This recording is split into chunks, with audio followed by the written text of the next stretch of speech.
मानना है कि उस क्षेत्र में पाए जाने वाले रहस्यमय यूनानी संरचनाएं वास्तव में एमयू की खोई हुई दुनिया के खंडहर हैं।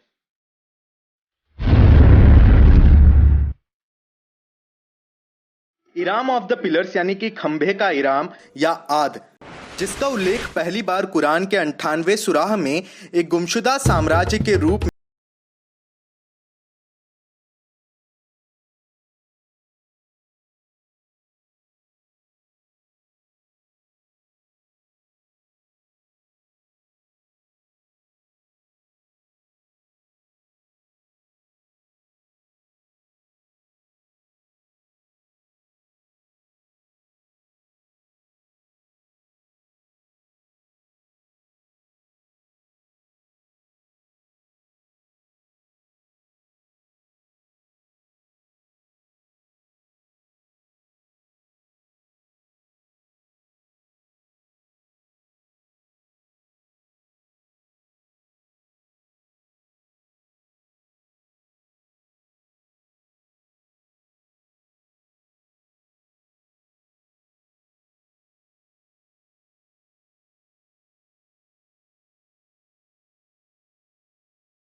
पांडियन महापुरुषों के साथ जोड़ा है।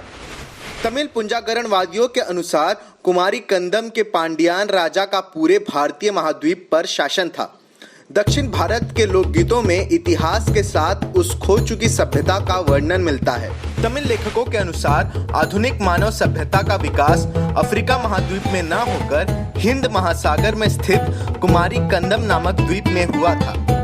हालांकि कुमारी कंदम या लेमुरिया को हिंद महासागर में विलुप्त हो चुकी काल्पनिक सभ्यता कहा जाता है। कुछ लेखक तो इसे रावण की लंका के नाम से भी जोड़ते हैं, क्योंकि दक्षिण भारत को श्रीलंका से जोड़ने वाला राम सेतु भी इसी महाद्वीप में पड़ता है। लेकिन ऐसा माना जाता है कि ग्लोबल वार्मिंग और अन्य विपदाओं के कारण ये महाद्वीप जलमग्न हो गया।